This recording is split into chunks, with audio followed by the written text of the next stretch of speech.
Eu quero pregar no Salmo 23, um salmo que foi cantado aqui, salmo que nós amamos, um salmo de Davi. Davi, quando ele compôs esse salmo, essa música, ele devia estar passando por um momento muito difícil e ele compôs essa música para se lembrar de quem é o Senhor na sua vida. Há um momento na vida dele que ele passa a lembrar de quem é o Senhor na sua vida. Nós sabemos que Davi era pastor de ovelhas e também rei de Israel. E ele vai usar esse salmo para lembrar essas duas fases da sua vida. Ele como pastor de ovelhas, filho de Jessé, filho mais novo de Jessé, que o Senhor escolheu para ser o rei de Israel, e ele vai usar o salmo para falar sobre isso. Então foram nas horas sombrias que ele compôs esse salmo. O livro dos Salmos, ele é muito amado por nós, porque alguém disse que as escrituras, elas falam a nós, a maioria das escrituras falam a nós, mas os salmos falam por nós. Então a gente lê um salmo e a gente diz assim, é assim que eu estou me sentindo. É assim que eu estou me sentindo. Então os salmos, eles são muito importantes para a gente. Nós temos os salmos como um livro muito especial para nós. E o que Davi diz nesse salmo? Em primeiro lugar, Davi diz que o Senhor, ele é o nosso amoroso pastor, por isso nada nos faltará. Davi se lembra disso. O Senhor é o nosso amoroso pastor, por isso nada nos faltará. Versículo 1, na versão NVI, diz: o Senhor é o meu pastor, de nada terei falta. Então, Davi traz à memória a sua infância, a sua adolescência e a sua juventude, quando ele foi escolhido por Deus. Lá no Salmo 78, versículos 70 a 72, um salmo de Asaf, diz assim: o Senhor escolheu o seu servo Davi e o tirou do aprisco das ovelhas, do pastoreio de ovelhas, para ser o pastor de Jacó, seu povo de Israel, sua herança. E de coração íntegro, Davi os pastoreou, com mãos experientes os conduziu. Então, quando Davi pastoreava aquelas ovelhas, Deus estava treinando ele para pastorear o povo de Deus, o rebanho de Deus. Davi conhecia muito bem os deveres de um pastor, as necessidades de uma ovelha. Agora, experiente, Davi usa essa figura do pastor para pensar no seu relacionamento com Deus. Ele fala que Deus é o seu Senhor, é um nome especial de Deus. Muita gente chama de Jeová, Yahvé, Javé, é o nome impronunciável de Deus, é o nome do Deus da aliança, é o nome do Deus que não desiste de nós. Deus tem um pacto conosco, pelo sangue de Jesus, e Ele não desiste de nos amar. Ele diz: o Senhor é o meu pastor. Então ele tem um relacionamento pessoal com Deus, ele anda com Deus, ele conhece Deus como o meu pastor. O Senhor é o meu pastor. Nos momentos mais difíceis, nós podemos nos lembrar que o Senhor é o meu pastor. É Ele que nos supre, é Ele que nos guia, é Ele que nos alimenta, é Ele que nos protege. Uma ovelha é absolutamente incapaz de sobreviver sem a presença do manuseio humano, alguém disse. Por uma série de características, se não houver alguém cuidando, ela não consegue sobreviver. O animalzinho, a ovelha, ela é diferente de cães e gatos. Se você soltar um gato num lugar bem longe, tentar se livrar, ele vai voltar para casa. O cachorro também pode se voltar para casa, mas a ovelha não volta. Porque ela precisa do pastor. Então, assim como a ovelha precisa do pastor, nós precisamos do Senhor todos os dias. Nós precisamos de Deus. Nós precisamos que o Senhor nos conduza. Sozinha, a ovelha não consegue encontrar água, não consegue encontrar alimento, não consegue voltar para casa, nem se defender. Em Isaías 40, versículo 11, o profeta escreveu: como pastor, ele, Deus, cuida do seu rebanho, com o braço ajuda os cordeiros e os carrega no colo, conduz com cuidado as ovelhas que amamentam suas crias. Então está falando de Deus como pastor, conduzindo cada um no seu ritmo, cada ovelha no seu ritmo, e o Senhor vai à frente conduzindo. O Senhor é o meu pastor, de nada terei falta. Deuteronômio 2,7 diz: quando Israel esteve no deserto por 40 anos, agora no livro de Deuteronômio, depois de passar aqueles 40 anos, Moisés escreveu o seguinte: pois o Senhor, o seu Deus, os tem abençoado em tudo que vocês têm feito. Ele cuidou de vocês em sua jornada por este grande deserto. Nestes 40 anos, o Senhor, o seu Deus, tem estado com vocês e não lhes tem faltado coisa alguma. Eles estavam no deserto. Eu sei que tem um deserto aqui em Angola. E o que tem uma pessoa no deserto, sem comida, sem água? Ela não vai sobreviver. Enfrentando o sol à noite, muitas vezes o frio intenso, o sol de dia, o frio intenso à noite, mas a Bíblia diz que Deus cuidou de mais de 2 milhões de pessoas no deserto. Eles não morreram de fome, eles não morreram de sede, eles não tiveram problemas com o que vestir, o que calçar, porque durante 40 anos no deserto o Senhor os sustentou. Então a Bíblia diz que o Senhor não nos deixa faltar nada. O que foi que o Senhor deixou faltar para nós? Nós estamos vivos aqui porque o Senhor não tem deixado faltar nada. Às vezes vivemos com pouco, mas vivemos com o necessário para viver. Nas situações de perigo e escassez, Deus não deixou faltar nada. Deus é aquele que nos supre de toda necessidade. Dizendo que vamos comer, ou que vamos beber, ou que vamos vestir, pois os pagãos é que correm atrás dessas coisas, mas o Pai Celestial sabe que vocês precisam delas. Busquem, pois, em primeiro lugar o reino de Deus e a sua justiça, e todas essas coisas lhes serão acrescentadas. Deus falou que não vai deixar faltar o necessário para nós vivermos. Mas Deus tem dado além do que nós necessitamos para viver. O Senhor tem sido bom. O próprio Filho de Deus é caracterizado por um homem de dores. Ele sofreu como nós. Ele foi desprezado, rejeitado, um homem de dores e experimentado em sofrimentos. Jesus era assim, e o Pai o amparou. E o Pai o livrou da morte. Quando sepultaram o nosso Senhor Jesus, o Espírito Santo ressuscitou no domingo, e ele triunfou sobre a morte, sobre o diabo, sobre o pecado. E é por isso que nesse domingo nós cantamos para o Senhor, porque é o dia da ressurreição de Cristo. Ele venceu, e nós vencemos com ele, porque nós estamos em Cristo. Não faltará água, em verdes pastagens me faz repousar. A Bíblia diz que Deus, então, era muito difícil em Israel, tinha lugares também áridos, falta de chuva, e Davi, quando ele conduzia as ovelhas até pastos verdejantes, assim o Senhor também nos conduz.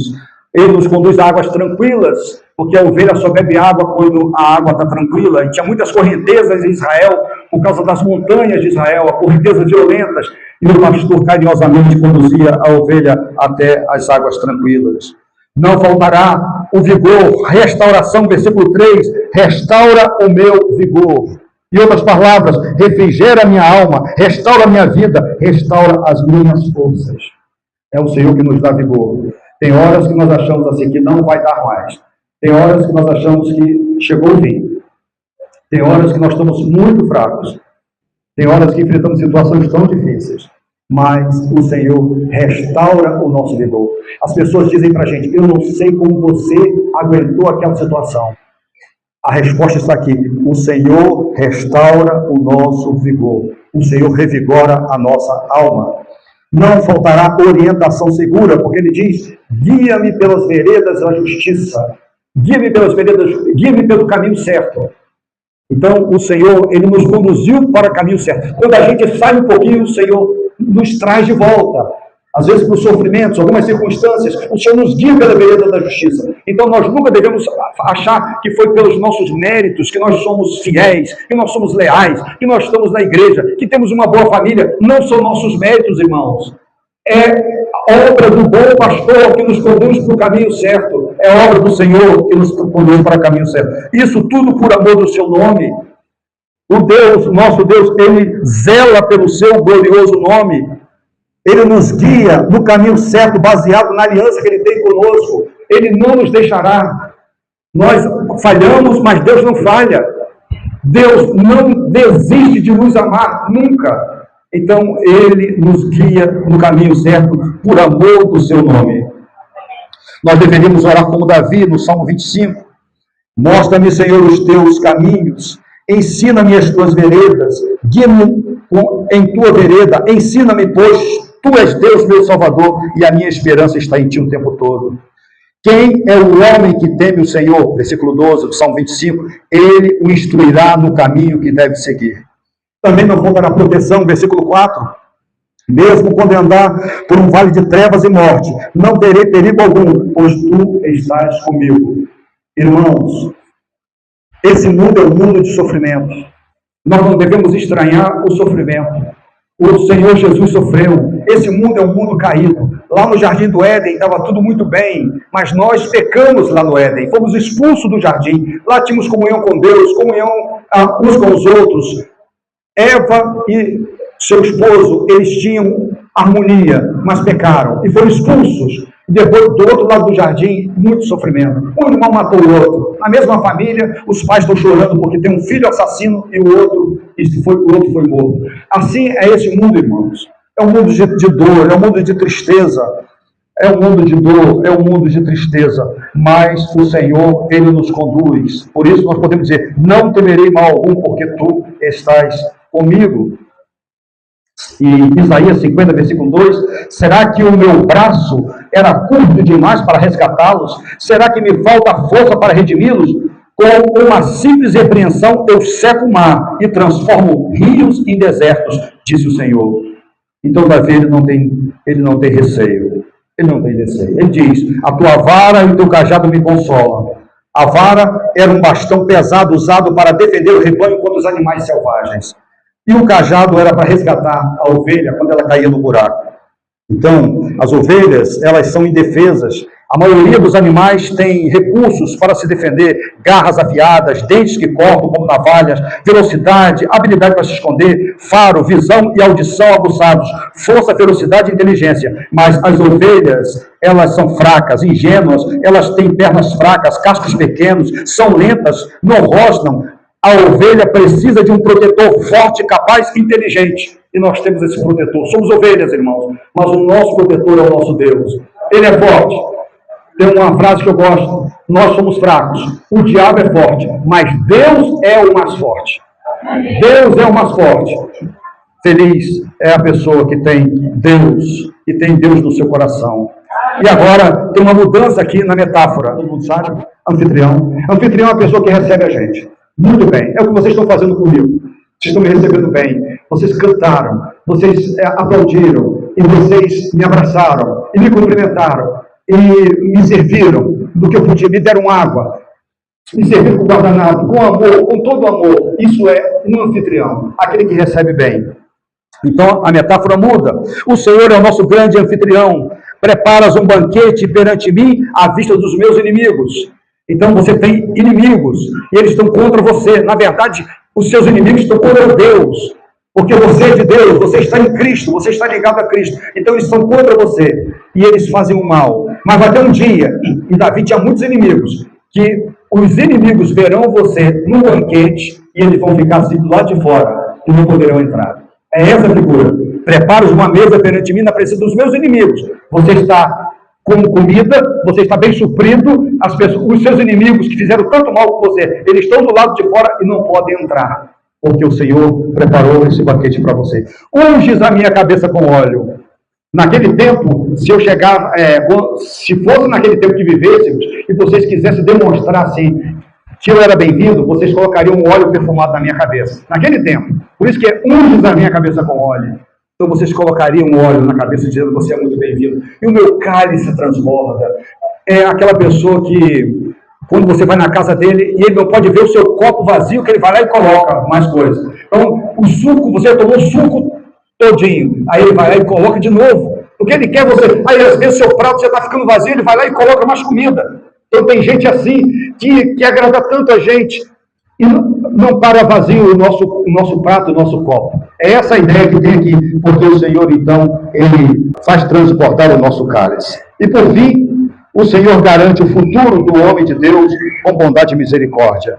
Certamente que a bondade e a misericórdia me acompanharão todos os dias da minha vida. Que coisa linda.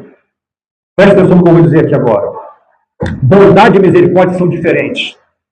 A bondade de Deus é o que Deus dá para todo mundo. Deus é bom para todos. Quando eu vim para cá, eu tive uma visão linda do mar, vindo, pastor.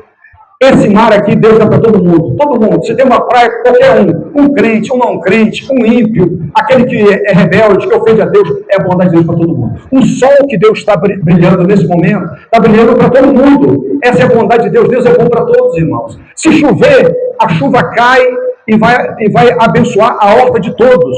Do crente e do não crente. Isso é bondade de Deus. Mas a misericórdia de Deus, ele só dá para aqueles que confiam em Cristo. Para aqueles que se arrependem dos seus pecados. Aí a misericórdia, ele dá.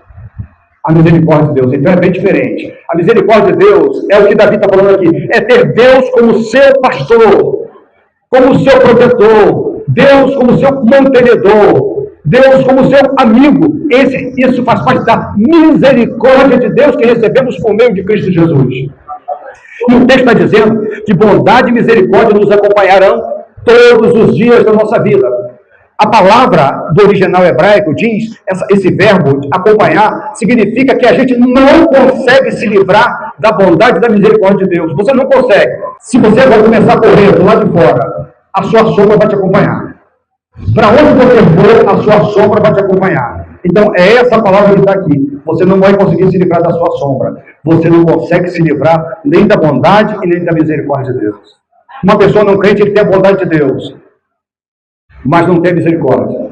Mas você tem a bondade de Deus e a misericórdia todos os dias da sua vida. Se você entregou sua vida a Cristo, se você é um crente em Jesus, vai te acompanhar agora e no futuro e até o fim da sua vida. O Senhor estará com você. Bondade e misericórdia não faltarão na sua vida. Por isso que Davi compôs esse salmo, porque ele está num momento tão difícil e ele precisava lembrar dessas coisas. Que o Senhor é o seu pastor, que Ele é seu amigo, que a bondade e a misericórdia de Deus não faltarão de forma alguma. A bondade e a misericórdia é a nossa escolta celestial. Nós temos uma escolta celestial. E é a bondade e a misericórdia do Senhor. Nós estamos sob custódia permanente. A Bíblia fala que Paulo estava preso em Roma e algemado a soldados. Sob custódia. Nós estamos algemados a quê? A bondade e a misericórdia de Deus. De um lado a bondade, de outro lado a misericórdia de Deus. Até quando? Até o fim da vida. Por isso que Paulo diz, pois estou convencido de que nem a morte, nem vida, nem anjos, nem demônios, nem o presente, nem o futuro, nem quaisquer poderes, nem altura, nem profundidade, nem qualquer outra coisa na criação será capaz de nos separar do amor de Deus que está em Cristo Jesus. Nada poderá nos separar, nem da bondade e nem da misericórdia de Deus. O Romanos 8 começa dizendo que não há mais nenhuma condenação para aqueles que estão em Cristo. E Romanos 8 termina dizendo que não há nenhuma separação para aqueles que estão em Cristo. Se você está em Cristo, não há mais condenação sobre você. Você está salvo pelo amor de Cristo. Mas você também não tem nenhuma separação. Nada deste mundo poderá separá-lo do amor de Deus. Então Davi analisou a sua vida e percebeu que Deus tinha sido muito bom para ele. Proveu, guiou, restaurou, protegeu, honrou. Nós também sabemos, irmãos, não faltará para nós provisão, não faltará a paz de Cristo nas lutas, não faltará vigor, não faltará direção, não faltará coragem, não faltará companhia, não faltará proteção, não faltará honra, não faltará alegria. Então, o que podemos fazer à luz de todas essas bênçãos de ter o Senhor como nosso pastor? O versículo 6 diz, voltarei à casa do Senhor enquanto eu viver. Porque Deus é tão bom para mim. Ele é o meu pastor. Eu vou adorá-lo para sempre. Eu voltarei ao templo. Eu jamais deixarei de agradecer. Eu servirei ao Senhor para sempre. Eu vou cantar hinos de louvor ao Senhor para sempre. Como diz o Salmo 146, versículo 1. Aleluia! Louve a minha alma o Senhor. Louvarei o Senhor por toda a minha vida. Cantarei louvores ao meu Deus enquanto eu viver. Meus irmãos, o Senhor é o nosso amoroso pastor e nosso maravilhoso anfitrião. Um irmão missionário chamado Hudson Taylor, ele disse o seguinte, eu quero terminar com essa citação de Hudson Taylor. Não está escrito que ele era, ou pode ser, ou será o Senhor. Não, vou ler de novo. Não está escrito que ele era, ou pode ser, ou será. O Senhor é o meu pastor. É no domingo, é na segunda, é em cada dia da semana, é em janeiro, é em dezembro, em todos os meses do ano, em nosso país, no país estrangeiro, é na paz, é na guerra, é na fartura, é na necessidade. O Senhor é o meu pastor e... De novo, o Senhor é o meu pastor e... Amém. Muito obrigado, meus irmãos, pelo carinho. Posso orar, pastor? Quero orar com vocês. Vocês querem ficar de pé? Vamos ficar de pé juntos? Senhor nosso Deus, louvamos o teu nome, porque o Senhor é o nosso pastor. E nós temos a certeza de que nada nos faltará. O Senhor é um pastor amigo, ó Deus. O Senhor está perto da gente. O Senhor nos sustenta, o Senhor nos alimenta. Quando nós caímos, o Senhor nos levanta. O Senhor nos conduz, ó Deus. E quando passamos por momentos muito difíceis, pelo vale da sombra da morte, meu Deus, o Senhor ali está conosco. O Senhor nos protege. O Senhor não permite que o inimigo, ó Deus, nos devore. o Senhor nos tira do buraco. Meu Deus, o Senhor prepara uma mesa perante nós, na presença desses inimigos. O Senhor nos recebe bem, o Senhor nos ama, ó Deus. Temos a certeza que nem bondade nem misericórdia do Senhor nos faltarão em nenhum momento. Sempre, ó Deus, bondade e misericórdia nos acompanharão. Por isso, ó Deus, nós louvamos o Senhor, nós adoramos o Senhor, nós cantamos para o Senhor. E haverá um dia que nós viveremos com o Senhor para sempre, louvando o Senhor para sempre. Ó Deus, louvado seja o teu nome, glórias ao teu nome. Obrigado por Jesus, porque só temos essa segurança, porque Jesus morreu por nós. Ele morreu naquela cruz pelos nossos pecados, mas ressuscitou, ele triunfou, está vivo no céu, à direita de Deus, intercede por nós e nos deu o seu Espírito Santo. É o Espírito Santo que nos conduz a Cristo, a ter os caráteres de Cristo. Obrigado, porque de onde Jesus está, da mesma forma ele voltará para vivermos com o Senhor para sempre. Um só povo, ó Deus, um povo amado de Deus, resgatado pelo sangue de Jesus. Louvamos o teu nome, ó Deus. Muito obrigado. Ó Deus, abençoe essa igreja maravilhosa. Abençoe essas famílias, esses irmãos e irmãs, ó Deus. Que eles sejam fortes e firmes e cresçam todos os dias rumo à estatura de Cristo. Que eles não deixem de andar com Jesus todos os dias da sua vida. Nós louvamos assim o Senhor no nome de Cristo Jesus. Amém. Amém.